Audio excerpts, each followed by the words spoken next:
Hello friends, எல்லாருக்கும் வணக்கம். நம்ம இந்த விஷயத்தை எப்பயாச்சும் யோசனை பண்ணியிருக்கோமா? துவாபர யுகத்தில் பெரும் சக்திசாலியாக திகழ்கிறது மொத்தமே 4 பேர் தான். ஒன்று ஜராசந்தன், அப்புறம் இன்னொன்று பல்ராமர், அப்புறம் பீமன், அப்புறம் துரியோதனன். இந்த 4 பேர் தான் கதாயுதத்தில் சிறந்தவர், அப்புறம் பெரும் சக்திசாலி அப்படிங்கிற விஷயம் உங்க எல்லாருக்குமே தெரியும். ஆனால் பீமனின் ஆணவத்தையும் பீமனின் பலத்தையும் அடக்கிய ஒரே ஒரு வீரர் யாருன்னு பார்த்தோம்னா, அது வந்து திரேதாயுகத்தில் வாழ்ந்த பெரும் பலசாலியான அப்புறம் சிரஞ்சீவியான ராம பக்தரான ஹனுமான். ஆனால் ஹனுமானுக்கும் பீமனுக்கும் என்ன சம்பந்தம்? ஹனுமான் எப்படி இந்த பலத்தை பயன்படுத்தி பீமனோட பலத்தை அடக்கினாரு அப்படிங்கிற விஷயத்தை ஃபுல்லா இந்த வீடியோல பார்ப்போம் நண்பர்களே. வாங்க. அன்னைக்கு ஒரு காலை பொழுதுல ரம்மியமான சூழல்ல கங்கை கரை ஓரமா திரௌபதி வந்து நீராடிக்கிட்டு இருந்தாங்க. அவங்க வந்து குளிச்சு முடிச்சுட்டு பூஜை புனஸ்காரம் ஃபுல்லா பண்ணிட்டு அப்புறம் குடில தியானம் பண்ணிட்டு இருந்தாங்க. அப்போ அவங்களுக்கு வந்து ஒரு இனிமையான வாசனை வந்து வந்துச்சு. அந்த வாசனை நுகர்ந்த திரௌபதிக்கு மனம் பரவசம் அடைந்தது. அந்த வாசனை எங்க இருந்து வருது அப்படின்னு சொல்லி பாக்குறாங்க. அந்த வாடை வந்து எங்க வருது பார்த்தோம்னா வடகிழக்கு திசையில நோக்கி வருது. அதை பார்த்து திரௌபதி பீமனை கூப்பிட்டு சொல்றாரு, இங்க பாருங்க, என்ன வாசனைன்னே தெரியல, ஆனா இந்த மலரோட வாசனை என்னை மெய்சில இருக்க வச்சிருச்சு. இந்த மலரோட வாசனை எப்படி இருக்குன்னா, இந்த மலரோட ரம்மியமும் இந்த மலரோட பரிசுத்தமும் இந்த மலரோட அழகும் எப்படி இருக்கும், இந்த மலரை எப்படியாச்சும் பார்க்கணும்னு தோணுது அப்படின்னு சொல்லி பீமன்ட்ட சொல்றாங்க. ஆனா ரொம்ப நாளுக்கு அப்புறம் திரௌபதி முகத்துல சந்தோஷத்தையும் புன்னகையும் பார்த்த பீமனுக்கு அந்த மலர் எப்படியாச்சும் கொண்டு வரணும் அப்படிங்கிற எண்ணம் வந்து வந்துச்சு. உனக்கு இந்த மலர் வேணுமா திரௌபதி, இப்பயே சொல்லு, நான் அதை கொண்டு வரேன் அப்படின்னு சொல்லி அவர் கேட்கிறாரு. உங்களால முடியுமா அப்படின்னு சொல்லி அவங்க கொஸ்டின் கேட்கறாங்க. என்னால முடியும், நான் நிச்சயமா கொண்டு வரேன் அப்படின்னு சொல்லி அந்த மலரோட வாசனை நுகர்ந்து வடகிழக்கு திசையை நோக்கி போறாரு. அந்த காடு, அந்த அடர்ந்த வனத்துக்கு நடுவுல பீமன் பிரவேசிக்கம் செய்யறாரு. பீமன் அந்த காட்டுக்குள்ள நுழைஞ்ச உடனே ஃபுல்லா அடர்ந்த காடா இருக்கு. விலங்குகள், பறவைகள் அது ஃபுல்லா அமைதியா அதோட வேலையை பார்த்து கொண்டே இருக்கு. ரம்மியமான சூழ்நிலை. பறவைகள் ஃபுல்லா தன்னோட குரல்ல வந்து இனிமையா கானம் பாடிக்கிட்டே இருந்துச்சு. ஆனா பீமன் அந்த மலர் எப்படியாச்சும் கொண்டு வரணும் அப்படிங்கிறது காரணத்தினால ஆவேசமா புறப்பட்டு கிளம்புறாரு. அவர் போற வழியில அடர்ந்த காடா இருக்கிற காரணத்தினால மரம், செடி, கொடி, மட்டை எல்லாத்தையும் பிச்சு போட்டுட்டு புடுங்கி போட்டுட்டு நுழைஞ்சு போய்கொண்டே இருக்கிறாரு. வழியில அவரோட காலடி சத்தத்தை கேட்ட விலங்குகளும் பறவைகளும் தெரிச்சு ஓடுது. பல்வேறு சிங்கங்களும் பல்வேறு புலிகளும் அப்புறம் யானைகளும் பீமனை நோக்கி வருது, பீமனை வதம் செய்யறதுக்காக. பீமன் அதை ஃபுல்லா பொருட்டாவே மதிக்காம அந்த புலிய யானையை தூக்கி அந்த விலங்குகள் மேலே போட்டு அவர் பாடு ஈஸியா நடந்து போய் கொண்டே இருக்கிறாரு. அப்புறம் அந்த மலர் எப்படியாச்சும் கண்டுபிடிக்கிற பீமனோட உத்வேகம் வந்து ஒரு வேகமா கடந்து ரௌத்திரமா மாறுது. தூண்ல இருந்து வெளிப்பட்ட நரசிம்மன் மாதிரியே ஆவேசமா ஆக்ரோஷமா ரௌத்திரமா அந்த மலரை வந்து எப்படியாச்சும் கண்டுபிடிக்கணும் அப்படிங்கிற வெறியில அவர் போறாரு. போற வழியில மரத்தை எங்கே தெரியும் காண, அப்புறம் அந்த மலரை எங்க தெரியும் காண அப்படிங்கிறத உணர்ந்த பீமன் ரொம்ப களைப்பா இருக்காரு. இருந்தாலும் அவர் விடல. மோட்டிவேஷனா அந்த மலரை எப்படியாச்சும் கண்டுபிடிக்கணும், திரௌபதிக்கு எப்படியாச்சும் பரிசளிக்கணும் அப்படிங்கிற எண்ணம் மட்டும் அவருக்கு ஓடிக்கொண்டே இருக்கிறது. அதனால அவர் என்ன செய்யறாரு பார்த்தோம்னா, மலையில ஃபுல்லா ஏறி இறங்கி அந்த மலர் தேடுறாரு. ஆனா அவர் போற வழியில ஒரு சிக்கல் வருது. என்ன சிக்கல் அப்படின்னு பார்த்தோம்னா, ஒரு பெரிய கயிறு வந்து கிடக்குது. அது கயிறா பாம்பா விழுதா அப்படின்னு சொல்லி அவருக்கு தெரியல. இருந்தாலும் அந்த கயிறு எப்படியாச்சும் தூக்கி போட்டு போலான்னு பாக்குறாரு. ஆனா அது கயிறு கிடையாது, ஒரு வாள் அப்படிங்கறத உணர்றாரு. அந்த வாள் எங்க போகுது அப்படின்னு பார்த்தோம்னா, ஒரு வயதான குரங்கு வந்து வயதிகம் காரணமாக உறங்கி கொண்டு இருந்துச்சு. அந்த குரங்கோட வாழ் தான் இது அப்படின்னு சொல்லி உணர்ந்த பீமன் அந்த குரங்கை வந்து விரட்டுறாரு. சூன்னு அப்படியே விரட்டுறாரு. அப்புறம் எவ்வளவு விரட்டியும் போகல. இருந்தாலும் அப்புறம் வந்து கத்த ஆரம்பிக்கிறாரு, ஏய் அங்கிட்டு போ, இந்த பக்கம் இருக்காது அப்படின்னு சொல்லி. இருந்தாலும் அந்த குரங்கு வந்து எதையும் கேட்காம அமைதியா இருக்கு. நெக்ஸ்ட் கோவப்பட்ட பீமன் என்ன பண்றாருன்னு பார்த்தோம்னா, தன்னோட கையில இருக்கிற கதாயுதத்தை பயன்படுத்தி அந்த குரங்கை வந்து மிரட்டுறாரு. இருந்தாலும் அந்த குரங்கு வந்து லேசா தலையை திருப்பி, யார் பாணி, எதுக்கு என் தூக்கத்தை கெடுக்கிற, நீ பாட்டு போக வேண்டியதானே, என் வாழை என்ன பண்ணிச்ச உனக்கு அப்படின்னு சொல்லி கேட்கிறாரு. அனைத்து உயிர்கள் மீதும் பரமாத்மா குடிக்கொண்டு இருக்கிறது. அதனால இந்த மாதிரி பாதையில கிடக்கிறது தாண்டி போகக்கூடாது சொல்லி எங்க அப்பா என்னை வளர்த்துருக்காரு. அதனால இந்த வாழை நீங்க எடுத்தாதான் போக முடியும், அதனால நீங்க பாதையை விட்டு வளருங்க அப்படின்னு சொல்றாரு.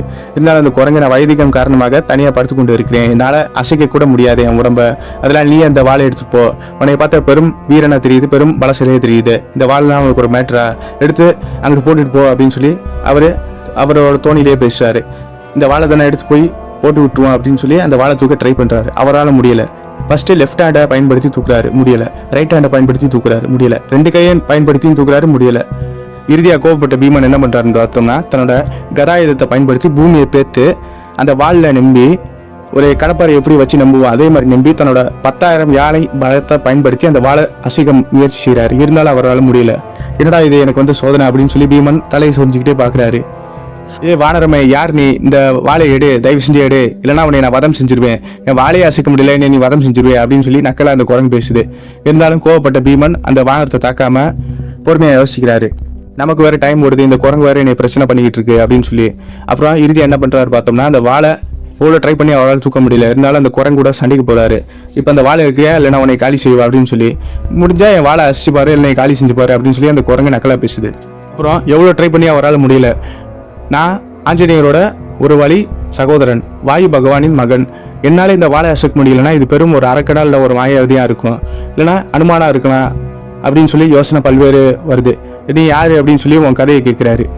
அந்த குரங்கிடம் வந்து எக்ஸ்பிளைன் பண்ணிட்டான். அந்த மாதிரி பாண்டுவின் மகன், பாண்டவர்களில் ஒருத்தன், என்னோட வேலையை நீ செய்ய விடு அப்படின்னு சொல்லி அந்த குரங்கிடம் பேசுறாரு.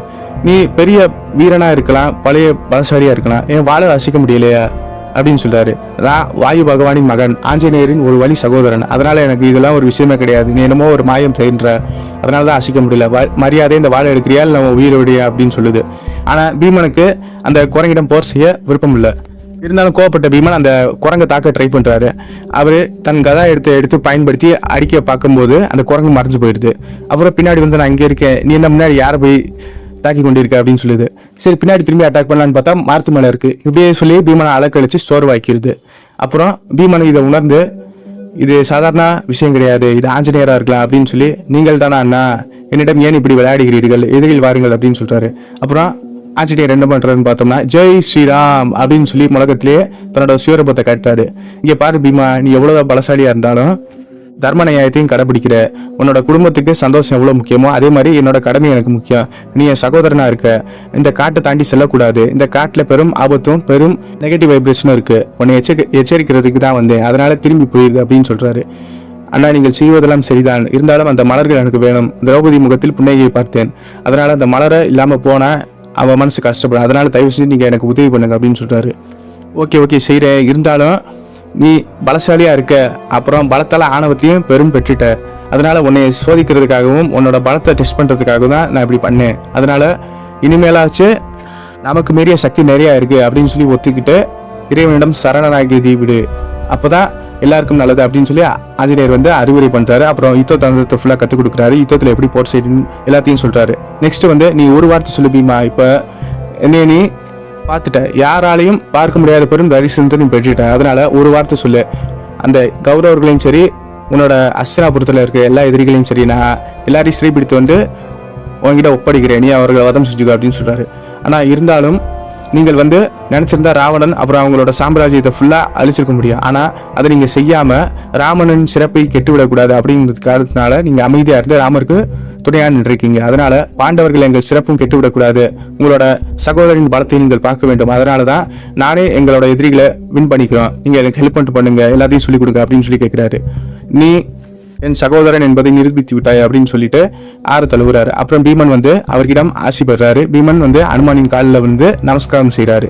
நெக்ஸ்ட் நீ எப்பதான் சண்டைக்கு போனாலும் உன் கூட நானும் இருப்பேன், உன்னோட கர்ஜனையில என்னோட பலமும் இருக்கும், உன்னோட கதையில 10,000 யானை பலம் இருக்கிறதுல அதே போல என்னோட சக்தியும் சேர்ந்து இனிமேல் உனக்கு வந்து யூஸ் ஆகும் அப்படின்னு சொல்லி ஆசீர்வாதம் பண்ணிட்டாரு. நெக்ஸ்ட் உன்னோட சகோதரனான அர்ஜுனன், உன்னோட தம்பியான அர்ஜுனனுக்கு நான் எப்பவுமே துணையா இருப்பேன், வனவாசத்துல அவனும் என்னிடம் வந்து ஒரு பிரச்சனையில வம்பிழுத்தான், அதனால அவனோட ஆணவத்தையும் நான் அடக்கியிருக்கேன், அதனால அவனுக்கு ஒரு வாக்கு கொடுத்திருக்கேன், நீ போர்ல போகும்போது உன்னோட தேர்கொடியில நான் எப்பவுமே அமர்ந்திருப்பேன் அப்படிங்கிற ஒரு சிறப்பு ஆசீர்வாதத்தை அவனுக்கு வழங்கியிருக்கேன் பீமா, அதனால கவலைப்பட வேண்டாம், நீங்கள் அனைவரும் நன்றாக இருப்பீர்கள் அப்படின்னு சொல்லி ஆசி வழங்குறாரு. சரி அந்த செங்காதங்கம் பூ அப்படிங்கிற அந்த பூவை நீ தேடி வந்தல, பீமனுக்கு அந்த பூவோட பேர் தெரிஞ்சோட பெரும் ஆனந்தமாயிடுச்சு. இந்த பூவோட பேர் செங்காதங்க பூவா அப்படின்னு சொல்லி.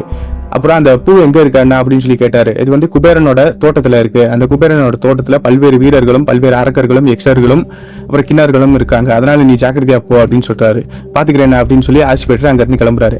போற வழியில அந்த தோட்டத்தை வந்து அடைகிறாரு. தோட்டத்துல பல்வேறு அரக்கர்கள் இருக்காங்க, எல்லாரையும் வதம் செஞ்சுட்டு உள்ள போறாரு. எல்லாரையும் வதம் செஞ்சுட்டு லாஸ்டா ஒரே ஒரு எக்ஸன் இருக்கான், ஆனா அவர் வந்து அரக்கனா மாறி இருக்காரு ஒரு சாபத்தினால. அந்த சாப விமோசனம் பெறணும் கறதுக்காக தான் இந்த திருவிளையாடலே நடக்குது. அதனால அந்த எக்ஸனுக்கு இருந்த அரக்கனா மாறின அந்த மணிமாதங்கன் அப்படிங்கிற அரக்கனுக்கும் பீமனுக்கும் சண்டை நடக்குது. சண்டையில மணிமாதங்கன் அப்படிங்கிற அரக்கனை 2ஆ கிழிச்சு அவனை வதம் செஞ்சுட்டாரு. அப்புறம் அந்த ஆன்மா வந்து எக்ஸனா மாறி பீமனுக்கு வந்து நன்றி தெரிவிக்குது. நன்றி தெரிவிச்சதுன்னே உள்ள போய் ஒரு 3 லட்சம் அரக்கர்கள் இருக்காங்க, எல்லாரையும் வதம் செஞ்சுட்டு பீமன் வந்து உள்ள போறாரு. உள்ள போனோடனே அங்கிருந்து ஒரு ஆடை ஆபரணம் போட்டுக்கிட்டு ஒரு பெரிய ஒரு செல்வந்தர் வராரு, அவர் தான் குபேரன். அவரை பார்த்தோன்னே பீமன் வந்து நமஸ்காரம் செய்யறாரு. நெக்ஸ்ட் பார் பீமன், இந்த தோட்டத்தை தான் காவலா இருக்கேன், அப்புறம் இது என்னோட தோட்டம், என்னோட தோட்டத்துல இருக்கிற எக்ஸர்கள் ஃபுல்லா ராட்சசர்களா மாறிருக்காங்க, உன்னோட கையால தான் இவர்கள் மரணிக்கணும் அப்படிங்கிறது விதி, அதனால இந்த விதி தான் எல்லாரையும் முடிச்சிருக்கு அப்படின்னு சொல்லி அவரும் அவரோட நன்றியை தெரிவிச்சிருக்காரு. இந்த மலர் தான் தேடி வந்த இந்த செங்காத பூ அப்படின்னு சொல்லி அவர் கையில கொடுக்குறாரு. அந்த மலத்தோட தோட்டத்தை ஃபுல்லா இவருக்கு கொடுக்குறாரு. நெக்ஸ்ட் பாண்டவர்கள் எல்லாருமே வர்றாங்க, திரௌபதியும் வர்றாங்க. யக்ஷனும் குபேரனும் அப்புறம் பாண்டவர்களும் எல்லாரும் சேர்ந்து கலந்து உரையாடி அந்த மலரை வந்து இவர்களுக்கு வழங்குறாங்க. நெக்ஸ்ட் சின்ன சின்ன விஷயத்துக்கும் ஒரு கேஸ் தியரி மாதிரி ஒரு அதிர்வு இருக்கு. இப்போ வந்து பீமன் இங்க வரணுங்கிற அவசியமே கிடையாது. இருந்தாலும் அந்த மலரோட வாசனை இவருக்கு வரணும். அந்த மலரோட வாசனை வந்து அனுமனோட தரிசனத்தை பெறணும். அப்புறம் எக்ஸன்கள் வந்து அரக்கனா மாறி சாபம் பெற்றிருக்காங்க. அந்த சாப விமோசனம் இவர்களுக்கு கிடைக்கணும் அப்படிங்கிற காரணம் நடக்க வேண்டும் அப்படிங்கிற காரணத்தினாலதான் இது ஃபுல்லா நடக்குது. இதுல இருந்து என்ன தெரியுது நண்பர்களே, காரணம் இல்லாமல் காரியம் இல்லை. அது மட்டும் இல்லாமல் நான் தான் சிறந்தவன் என்கிற ஆணவம் இருக்கக்கூடாது. ஆணவம் இருந்தால் அழிந்து விடுவோம் அப்படிங்கிற இந்த ஸ்டோரி ஃபுல்லா இந்த ஸ்டோரிக்கு பொருந்தும் நண்பர்களே. நன்றி, வணக்கம். ஓம் நம சிவாய. வேற ஒரு பதிவில் இதை விட சுவாரஸ்யமான டாபிக்ல நம்ம பார்ப்போம்.